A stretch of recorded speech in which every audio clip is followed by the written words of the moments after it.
أم هم المسيطرون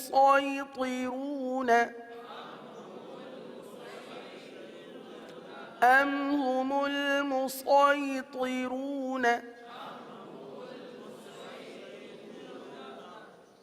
آگے پڑھتے ہیں. اب اس کلمے میں صرف ہمیں صاد کی ادائیگی کرنی ہے. بمسيطر بمسيطر بمسيطر. یہ چار کلمے تختی نمبر 20 کے جن میں سین اور صاد پڑھنے کے حوالے سے جو قواعد تھے وہ ہم نے سیکھے. آئیے اب اگلے صفحے پر تختی نمبر 20 کی جو آخری لائن ہے جس میں 3 اہم کلمات بھی ہیں اور قواعد بھی ہیں 2. ایک تسہیل کا قاعدہ، ایک امالہ. تسہیل کسے کہتے ہیں؟ تسہیل کے معنی ہے نرمی کرنا. تسہیل کے معنی ہے نرمی کرنا، یعنی دوسرے حمزہ کو نرمی کے ساتھ پڑھنا. قرآن پاک میں ایک کلمے میں تسہیل واجب ہے اور یہ ایک ہی مقام پر ہے. صحیح ہے؟ 24ویں پارے کے اندر حامیم سجدہ آیت نمبر 44 میں یہ کلمہ موجود ہے. اس ایک ہی کلمے میں پورے قرآن میں ایک ہی مقام پر تسہیل کیا جاتا ہے. اور تسہیل کے معنی آپ نے سمجھا کہ تسہیل کے معنی ہے نرمی کرنا. اب نرمی کرنا یعنی دوسرے حمزہ کو نرم کر کے پڑھنا. اب پیارے اسلامی بھائیوں اس بات کو سمجھنے کی ضرورت ہے. صحیح ہے؟ کیونکہ عموماً تسہیل کی ادائیگی اکثریت ہے جو تسہیل کی ادائیگی درست نہیں کرتی. اگر ہم اس تسہیل کے معنی کو سمجھ لیں گے تو پھر ادائیگی ہمارے لیے آسان ہو جائے گی. دیکھیے 2 حمزہ ہے، حمزہ زبر آ، حمزہ عین زبر آ. صحیح ہے؟ پہلا حمزہ ہے حمزہ زبر آ اور دوسرا حمزہ ہے حمزہ عین زبر. نرم کس کو کرنا ہے؟ دوسرے حمزہ کو جو عین کے ساتھ، پہلے حمزہ کو نہیں کرنا. صحیح ہے؟ اچھا حمزہ کی ادائیگی کیا ہے؟ نرمی تو ہم اس وقت کریں گے کہ جب ہمیں حمزہ کی ادائیگی پتہ چلے. حمزہ کی ادائیگی کے بارے میں ہے پہلے عرض کیا جا چکا ہے کہ حمزہ جو ہے یہ تحقیق کے ساتھ ادا ہوتا ہے. تحقیق، شدت. صحیح ہے؟ تحقیق کا مطلب ہے خوب ظاہر کرنا. جیسے حمزہ زبر ا ا ا ا، یہ تحقیق ہے. اگر آپ اس کو تحقیق کو ختم کر دو، اگر اس کی تحقیق ختم ہو جائے تو یہ پتہ کیا ہو جائے گا؟ حمزہ زبر آ آ آ. اب یہ تحقیق نہیں ہے. جیسے بعض پڑھتے ہیں انتم اشد خلقا، انتم کو پڑھتے ہیں انتم اشد خلقا ام السماء بناها. تو ہمارا حمزہ درست نہیں ہوتا اور اکثریت کا حمزہ درست نہیں ہوتا اور حمزہ کی ادائیگی درست نہیں کی جاتی. جب ہم سورہ فاتحہ پڑھتے ہیں کیا پڑھتے ہیں؟ الحمدللہ الحمدللہ. الحمدللہ ہی نہیں، الحمدللہ. حمزہ کی تحقیق، حمزہ شدت کے ساتھ ادا ہوتا ہے. اگر حمزہ کی تحقیق اور شدت ادا نہ ہوئی پیارے اسلامی بھائیوں، حمزہ ادا ہی نہ ہوگا. اگر ایک صفت ختم ہو جاتی ہے، ایک حرف میں کم و بیش 5 یا 6 صفات پائی جاتی ہے، اگر ایک صفت بھی کم ہو گئی تو وہ حرف ناقص ادا ہوا. اور بعض حروف ایسے ہیں جب وہ ناقص ادا ہوتے ہیں تو لحن جلی کی غلطی سرزد ہو جاتی ہے. اب صفات کیا ہے یہ ایک الگ چیپٹر ہے، لیکن یہ کہ اس حمزہ کے اندر شدت یہ ضروری ہے اور ساتھ ہی ساتھ تحقیق جو کہ اس کی لازمی صفت ہے. اگر اس کو ادا نہ کیا گیا تو حمزہ ادا نہ ہوگا. کیا حمزہ کی ادائیگی کے بارے میں آپ سمجھ گئے؟ حمزہ کس طرح ادا ہوتا ہے؟ تحقیق کے ساتھ اور شدت کے ساتھ. جیسے حمزہ زبر ا پڑھ لیجئے، حمزہ زبر ا، الحمد.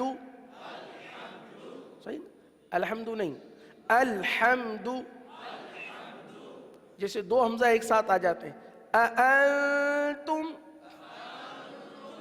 دونوں حمزہ ادا ہوئے نا، انتم نہیں ہوا، انتم. یہ حمزہ کی ادائیگی 2 مرتبہ ہوئی، ان ان ان. یہ ہے تحقیق، یہ ہے شدت. اب یہاں پر پیارے اسلامی بھائی دیکھیو کہ یہاں پر ہم نے تسہیل ادا کرنی ہے نا. کیا ہم اس طرح پڑھیں گے اعجمیو؟ اس طرح نہیں پڑھنا. پہلے حمزہ کو تو تحقیق کے ساتھ ادا کرنا ہے لیکن دوسرے حمزہ کو نرم کر دینا، یعنی اس کی تحقیق ختم کر دینی. تحقیق ختم ہو گئی، تحقیق جب ختم ہو گئی تو اس کے اندر نرمی آ گئی. تحقیق و شدت ختم ہو گئی تو اس کے اندر نرمی آ گئی. تو اب اس کو اس طرح پڑھیں گے اعجمی وعربی.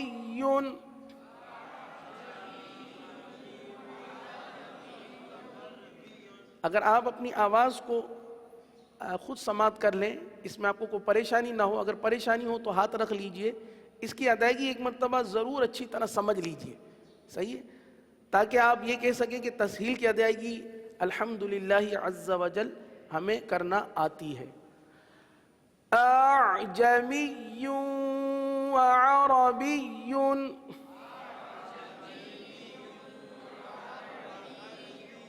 اب سنیے، نہ یہ اعجمی یوں ہے، اعجمی یوں بھی نہیں ہے کہ دوسرا حمزہ حذف ہو جائے. اعجمی یوں نہیں ہے، اعجمی یوں بھی نہیں ہے. صحیح ہے؟ اب آپ ادائیگی سنیے گا. 3 ادائیگی کی جا رہی ہے. اب تینوں میں سے صحیح ادائیگی کیا ہے وہ آپ نے اس کا فیصلہ کرنا، اور اس کے اندر تسہیل کی ادائیگی بھی کی جائے گی. 2 ادائیگیاں غلط ہوگی، 1 ادائیگی درست ہوگی. وہ تیسری ادائیگی آپ نے نوٹ کرنی ہے کہ وہ کون سی ادائیگی ہے جو درست ہے. صحیح ہے؟ 3 ادائیگیاں کی جا رہی ہیں. اعجمی وعربی، یہ ایک. اعجمی وعربی، یہ 2. اور تیسری ادائیگی اعجمی وعربی. اب آپ بتائیے کہ کون سی ادائیگی درست تھی؟ جی ماشاءاللہ، تیسری ادائیگی درست تھی. کیونکہ پہلی ادائیگی میں دونوں حمزہ تحقیق کے ساتھ ہوئے، جو کہ غلط ہے کیونکہ ہمیں دوسرے حمزہ میں نرمی کرنی ہے. اور دوسری ادائیگی جس میں اعجمی یوں پڑھا، یعنی دوسرے حمزہ کو حذف ہی کر دیا، اتنا بھی نرم نہ ہو کہ حذف ہی ہو جائے. اور تیسری ادائیگی جس میں دونوں حمزہ ہے لیکن پہلا حمزہ واضح ہے، تحقیق کے ساتھ ہے، دوسرا حمزہ نرمی کے ساتھ. سنیے، اعجمی وعربی.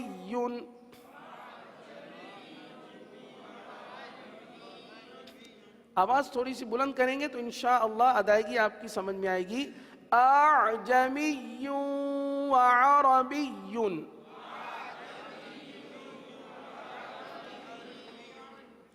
نہیں، اعجمی، اعجمی، اعجمی وعربی.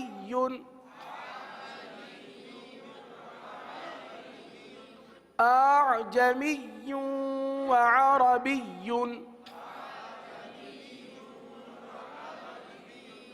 الحمدللہ آج ہم نے تسہیل کے قاعدے کی ادائیگی کی ہے.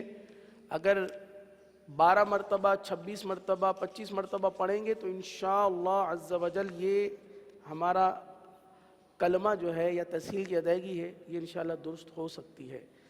آئیے اب ہم اپنے نماز کے اذکار کی طرف بڑھتے ہیں. سورۃ الاخلاص کی کل ہم نے ادائیگی کی تھی. ایک مرتبہ پھر اس کو دہرا کر آگے تسبیح رکوع کی ادائیگی کرتے ہیں. بسم اللہ الرحمن الرحیم.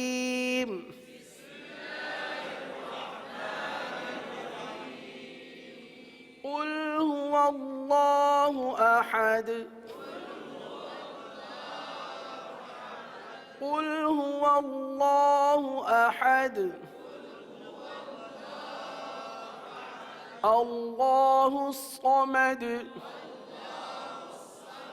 صمد، صمد، سین کے ساتھ نہیں بلکہ صوت کے ساتھ. اللہ الصمد. لم یلد ولم یولد ولم یکن له کفوا احد.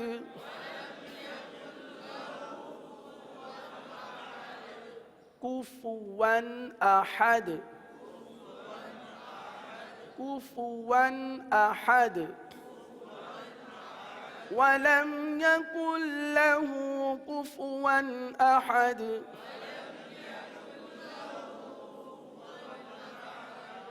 تسبیح رکوع صحیح ہے، آج اسی کو پڑھیں گے. سبحان ربی العظیم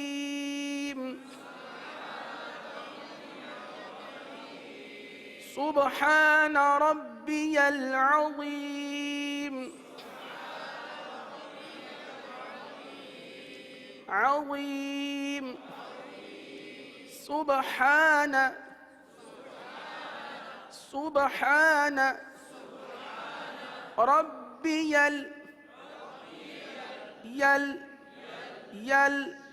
ربی سبحان ربی عظیم عظیم. عین کو نرم کر دیں، واو کو پر کر دیں. عظیم سبحان ربی العظیم عظیم. وا یا زید وی وا یا زید وی وی عظیم عظیم سبحان ربی العظیم. عظیم کی ادائیگی میں وا جو ہے بالخصوص اس کی ادائیگی درست ہونی چاہیے.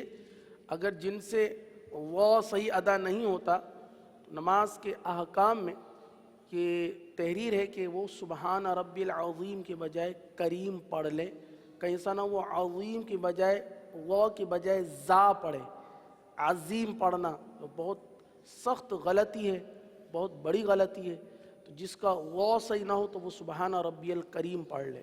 تو یہاں پر یہ ادائیگی اسی لیے کروائی جا رہی ہے کہ ہم وا کی ادائیگی مزید بہتر کر لیں، درست کر لیں. سبحان ربی العظیم تسمیع سمع اللہ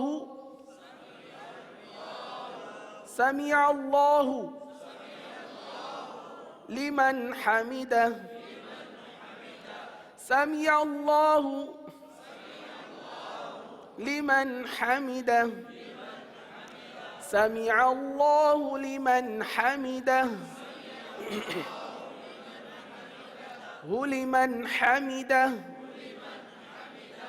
آگے تحمید ربنا ولک الحمد ربنا ولک الحمد حمد حمد ربنا ولک الحمد ربنا ولک الحمد. تسبیح سجدہ سجدے کی تسبیح سبحان ربی سبحان ربی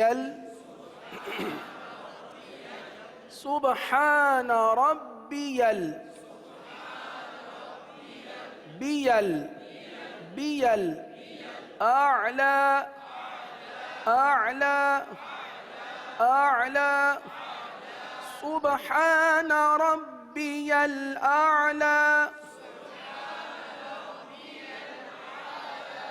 ربی الاعلی اعلی اعلی اعلی سبحان ربی الاعلی سبحان ربی الاعلی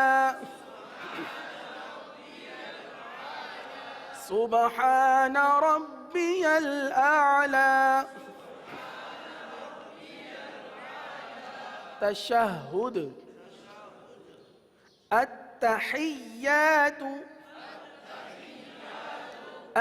التحیات للہ حیات ہا واضح نہیں ہو رہا حیات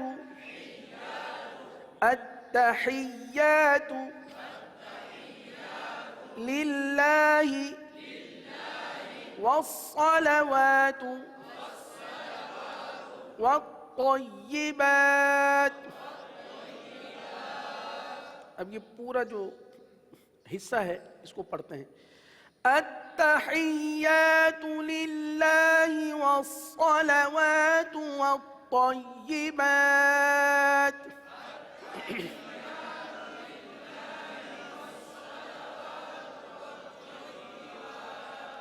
والطیبات.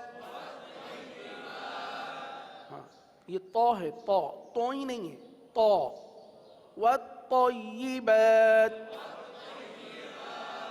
التحیات للہ والصلوات والطیبات.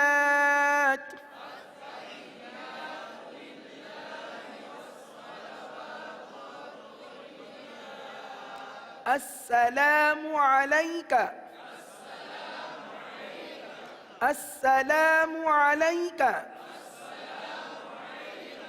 ایہا النبی ایہا النبی السلام علیک ایہا النبی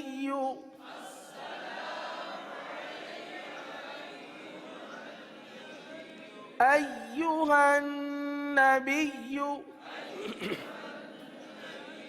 ورحمۃ اللہ اللہ ورحمۃ اللہ وبرکاتہ وبرکاتہ وبرکاتہ نہیں وبرکاتہ ورحمۃ اللہ وبرکاتہ. اب یہ پورا حصہ پڑھتے ہیں. السلام علیک ایہا النبی ورحمۃ اللہ وبرکاتہ.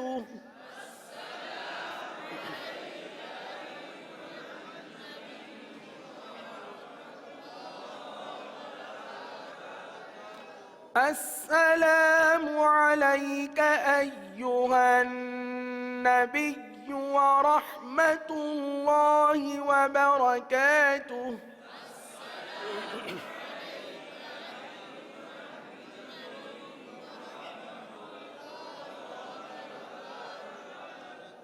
آگے ہے السلام علینا علینا عین علینا السلام علینا وعلى عباد اللہ الصالحین.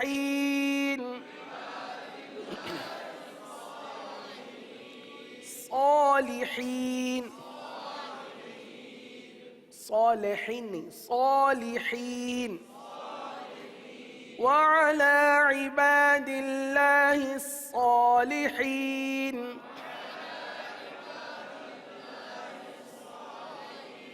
السلام علینا وعلى عباد اللہ الصالحین.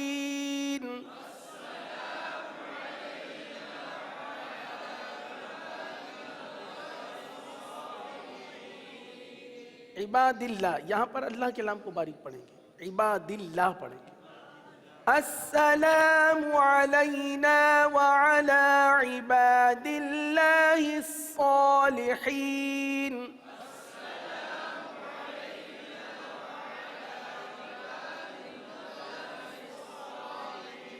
اشہد ان لا الہ الا اللہ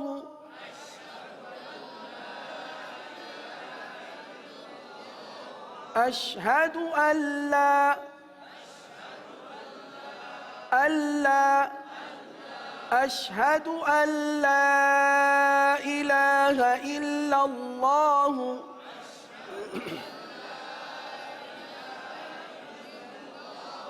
وأشهد أن محمدًا عبده ورسوله وأشهد أن محمدًا عبده ورسوله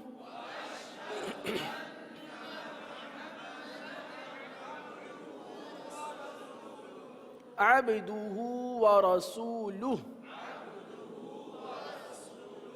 له ورسوله الحمدللہ عز وجل. نماز کے اذکار میں التحیات تشہد پڑھ گئے، ہم نے اس کی ادائیگی کر لی ہے. اللہ عز وجل ہمیں اس کی درست ادائیگی کا ہمیشہ خیال رکھنے کی توفیق عطا فرمائے. آمین بجاہ النبی الامین صلی اللہ تعالی علیہ وسلم. مجلس کے اختتام کی دعا پڑھ لیجیے. الصلاۃ والسلام علیک یا رسول اللہ وعلى آلك وأصحابك يا حبيب الله. سبحانك اللهم وبحمدك أشهد أن لا إله إلا أنت أستغفرك وأتوب إليك. سبحانك اللهم وبحمدك أشهد أن لا إله إلا أنت أستغفرك وأتوب إليك. سبحانك اللهم وبحمدك أشهد أن لا إله إلا أنت أستغفرك وأتوب إليك. الصلاة والسلام عليك يا نبي الله وعلى آلك وأصحابك يا نور الله.